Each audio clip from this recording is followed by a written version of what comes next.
साथ स्टैब्लिशमेंट, उनकी ताकत, उनके पास जो अदलिया के कुछ लोग मौजूद हैं, जो पाकिस्तान बार कौंसिल है, वो सब एक साथ होके इकट्ठा होकर वो इस वक्त इमरान ख़ान को और सुप्रीम कोर्ट के जज को, जो चीफ़ जस्टिस ऑफ पाकिस्तान है उमर अतिया बंदयाल साहब, उसके ऊपर हमलावर हैं। उमर अतिया बंदयाल साहब क्योंकि उन्होंने अपने आइनी जो मुद्दत है इलेक्शंस की उसके ऊपर वो अमल दरामदी पर एक फ़ैसला दे चुके हैं, उस पर कोई भी अमल दरामद नहीं हुआ। अब उन्होंने तौहीन अदालत की कार्रवाई करनी है और जो आइन टूटा है उस हवाले से उन्होंने फ़ैसला करना है। अब इनको इसी चीज़ की तकलीफ़ है कि ये आइन टूटने का फ़ैसला चीफ़ जस्टिस उमर अतिया बंदयाल क्यों कर रहे हैं।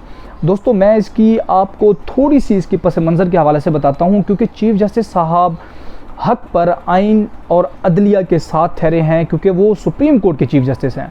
अब सुप्रीम कोर्ट का चीफ़ जस्टिस अगर अपने मुल्क की आइन की अगर अमल दरामद नहीं करवा सकता तो कौन करवाएगा।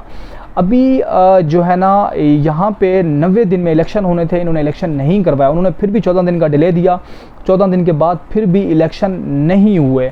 अब दोस्तों, मैं आपको जो निगरान हुकूमत है उसकी मैं आपको आइनी और कानूनी आपको हैसियत बताता हूँ।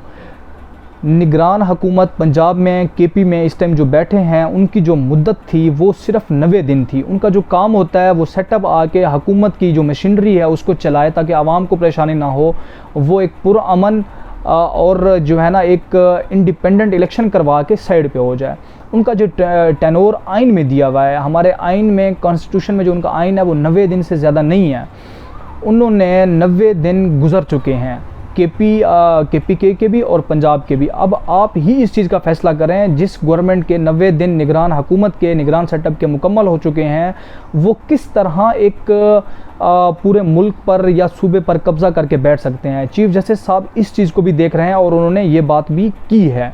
और दूसरी जो बात है दोस्तों, इन्होंने जो केपी के इलेक्शंस होने हैं उस हवाले से ये लोग बात ही नहीं करते। जो इदारा इस हवाले से बात करता है उसको दबा दिया जाता है, या उसकी वीडियो रिलीज़ कर दी जाती है, या उसके ऑडियोज़ भी रिलीज़ कर दी जाती हैं, या फिर उनको अपनी एक इल्लीगल यूज़ ऑफ फोर्स है या उनकी फोर्स को जो इस्तेमाल करते हैं उसको लेकर ये लोग उस इदारे पर, उस शख्स पर चढ़ाई करना शुरू कर देते हैं। अब दोस्तों, मैं आपको अदलिया का बताता हूँ। जो मेरा मेन टॉपिक था वो अदलिया के हवाले से था। सुप्रीम कोर्ट का जो फ़ैसला है वो ताहाल बरकरार है। सुप्रीम कोर्ट ने फ़ैसला दिया था उसकी कि 14 मई को इलेक्शंस होने हैं, इन्होंने नहीं करवाए। उसका जो फ़ैसला है वो ताहाल बरकरार है, जिसकी ये लोग वायलेशन कर चुके हैं। तौहीन अदालत तो ये कर ही चुके हैं, इन्होंने आइन भी तोड़ा है।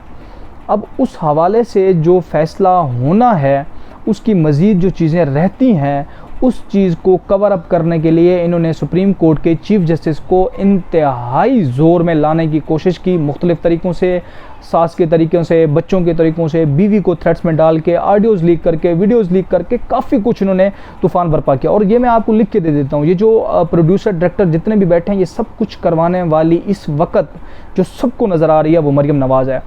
Maryam Nawaz chief justice of Pakistan, supreme court की जो हमारे चीफ़ जस्टिस हैं, उनकी एक ऑडियो लीक करते हैं।